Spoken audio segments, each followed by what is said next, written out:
This week in our practice, we are on week 17. And so the parts that we were delving into and investigating last week, which were large intestines, small intestines, stomach, feces, brain, we are going to go in the backward formation this week. So we'll begin by saying and chanting backwards 5 times aloud and then 5 times to ourselves. Brain, feces, stomach, small intestines, large intestines.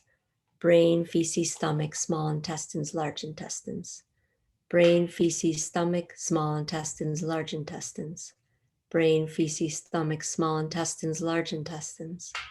Brain, feces, stomach, small intestines, large intestines. And then silently to yourself, chanting these parts.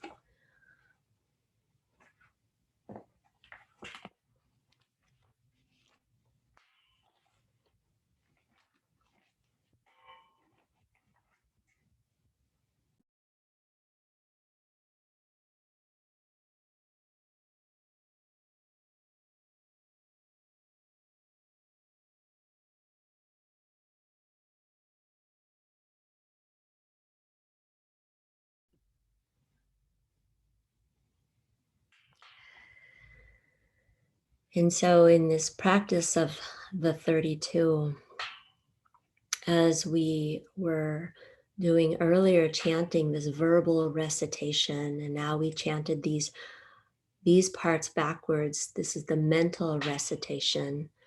And then this evening I'll go again regarding the various, we'll say, characteristics of these parts: the color, the shape, the direction, the location, the delimitation, where it's bordered by, because the Buddha called this is a 7-fold skill in learning and really investigating, really practicing with these parts.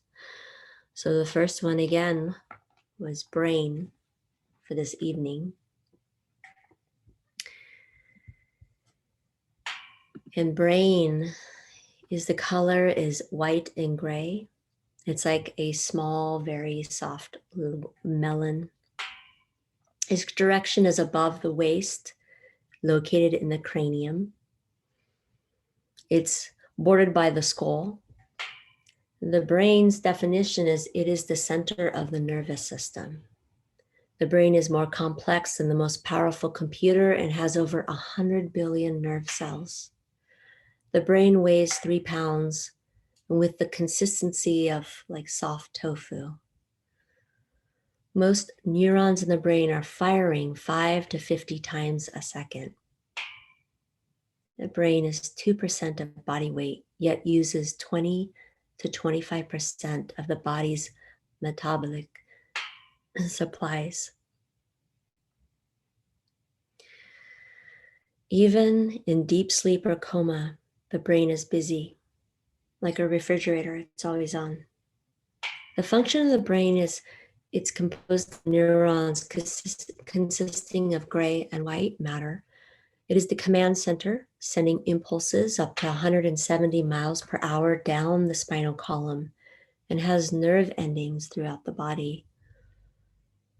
Studies have shown that the ways we intentionally shape our internal focus of attention in mindfulness practice induces a state of brain activation during the practice. And with repetition, when we repeat things, an intentionally created state can become an enduring trait of the individual, as reflected in long-term changes in brain function and structure. This whole thing I just described, this fundamental property of neuroplasticity, it's how the brain changes in response to experience. So being with the brain, it's at the toppest level of this body, feeling, sensing into this white and gray matter, and being with whatever evokes sensations of the body, memories, thoughts, visuals, emotions. stories, they're all welcome here. Meeting it all with curiosity and kindness. The brain.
And then shifting our attention, what seemingly could be a long jump, but to the next part, which is feces. The color of feces is the normal color of feces is a brown. However, when we're ill, when we're sick, it can vary to yellow, green, black. It can be hard, soft, tarry, or even liquid. Its brown coloration comes from a combination of bile and bilirubin that comes from the dead red blood cells. The shape of feces, it's like small tubes of mud. Its direction is below the waist. Its location is that it's solid matter excreted through the rectum and the anus. And it's bordered by the large colon and the anus. So the definition of feces is it comes from the Latin meaning dregs. Feces are solid particle combinations of food residue and bacteria and mucus. Human fecal matter varies significantly in appearance. It depends on diet and health. And normally it is semi-solid with a mucus coating. Average weight of healthy adult feces is about 100 to 200 grams daily. 65% of that is water, 35% is dry matter. Feces often contains 50% energy of the original food. This means that of all the food eaten, a significant amount goes back to feed our ecosystem. Many organisms in this world feed on feces. course, there's many terms for feces: crap, poop, turd. There's all kinds of different words, how we communicate, how we label it, how we name it. There's studies, science, they call it skeptology. And why that's important is because the studying of feces can really tell where a person lived, what they visited, what kind of diet they had, what the health of the person is. We can detect ulcers and cancers and parasites as well as any infections. And of course, as we know, the stools are often used to diagnose not just bowel dysfunction, but vital information from various like crime scenes for DNA. The function is that it's solid matter excreted through the anus. So feces,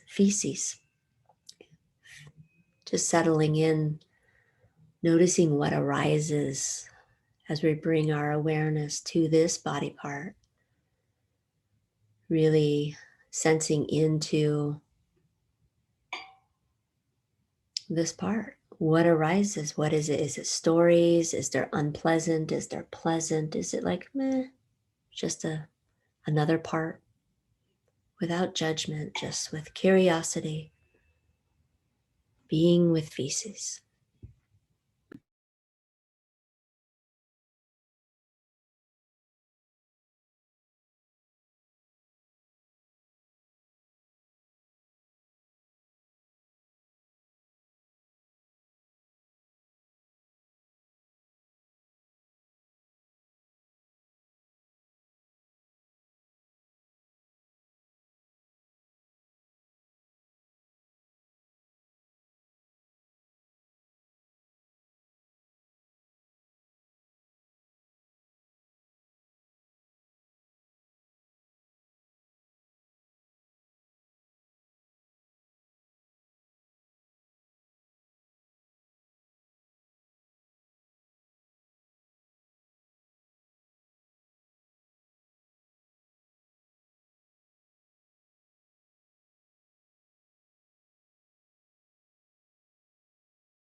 And then shifting our attention to stomach.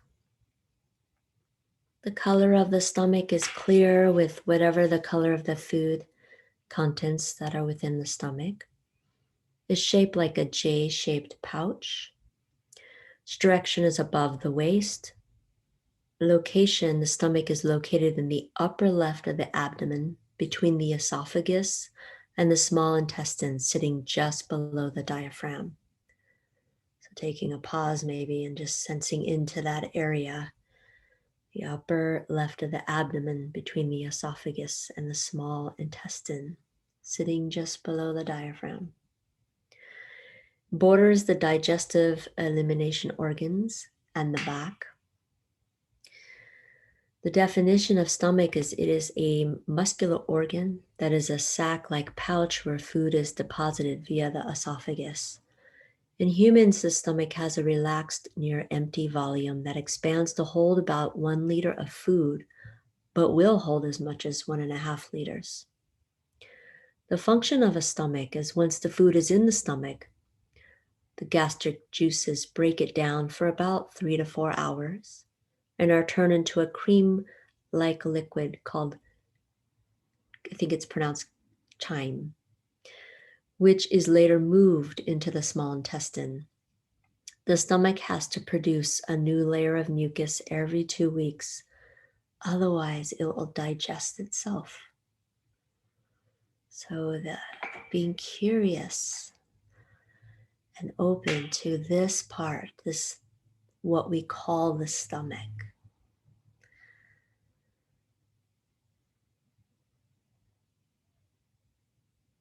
Meeting whatever is arising, what is evoked. Again, with curiosity, with kindness. Just this part, stomach.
And then shifting from this upper left area of the abdomen to now the small intestine.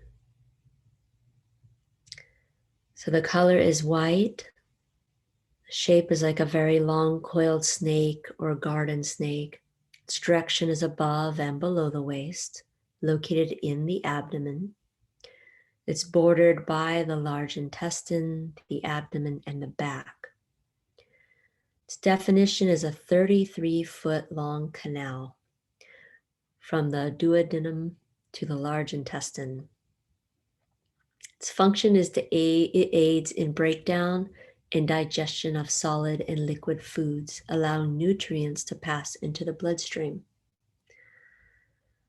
So this small intestine that is 33 feet long, somewhere in the area of what we would call the belly area.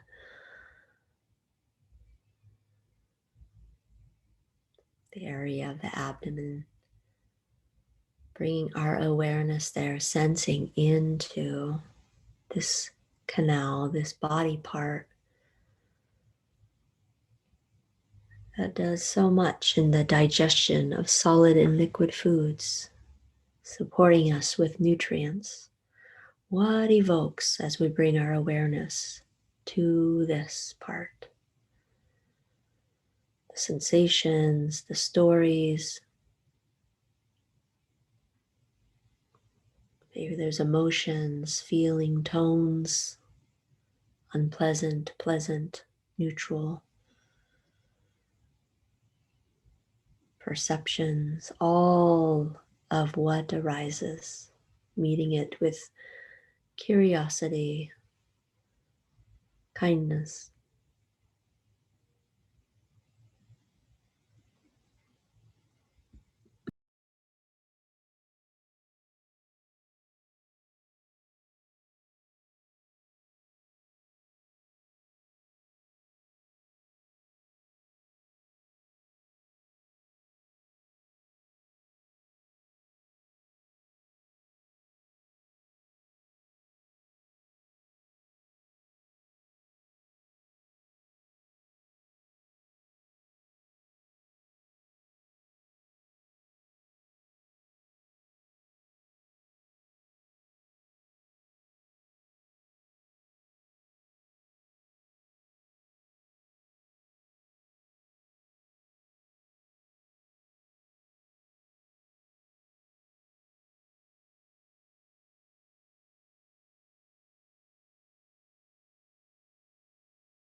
And then bringing our attention to the large intestine.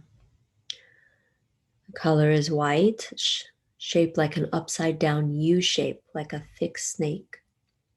Its direction is above and below the waist, located in the abdomen as well.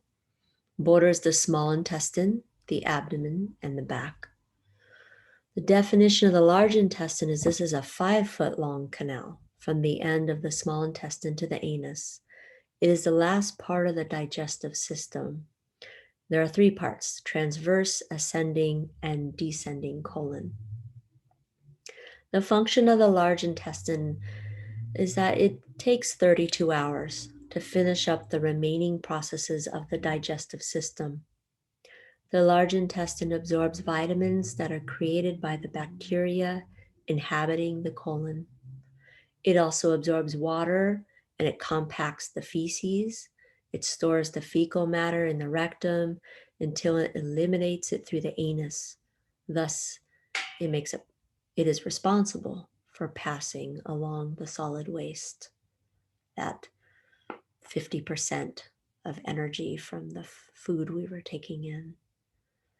This whole system, but this is what this part is responsible for. So settling in and sensing into this upside down U-shaped part in the abdomen, the large intestine, seeing what arises,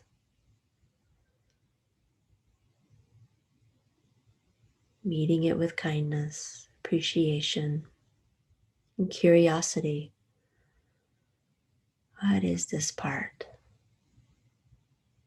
What is evoked when we rest our attention on this part? Being here with the large intestine.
So these are the parts for this week again, but in this backward formation,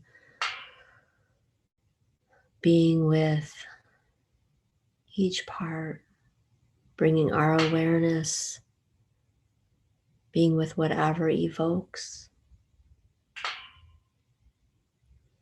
Sometimes when we're with these parts, there will be moments of sensations of joy or what we may say ease. It's easy to care about them, to care about whatever arises. And sometimes it's maybe more challenging, or it may feel tighter, may feel unpleasant. And this is the practice, just to know, to befriend what is here in this body, this storehouse.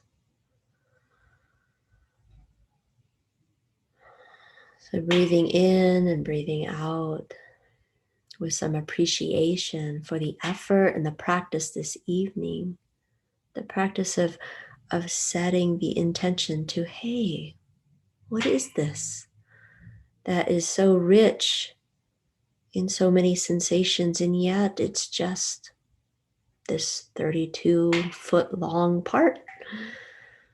It's just energy that's going back to the ecosystem, and yet it's so personal with all the emotions and stories, and it's also impersonal, which is all that makes up this part, this wonderful system that continues to work, that continues to have us move through this life until it no longer does. So with this appreciation and this kindness and friendliness, allowing that to radiate throughout the body, throughout these parts, sensing into this metta,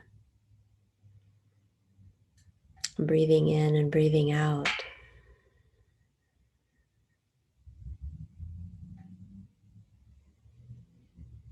And kindness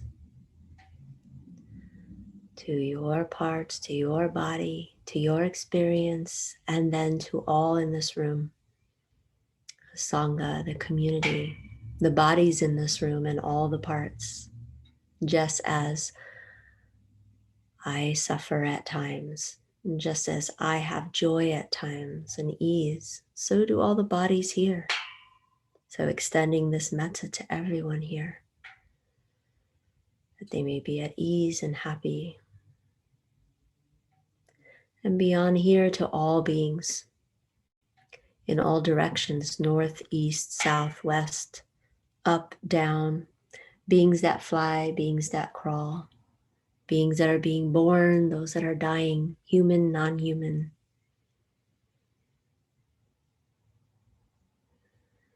Understanding that all of us have parts. All of us are experiencing this thing we call life. Extending this kindness to all beings, that all beings may be free from suffering.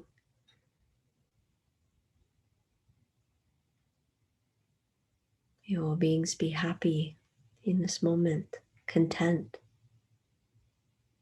at ease. And may all beings be at peace.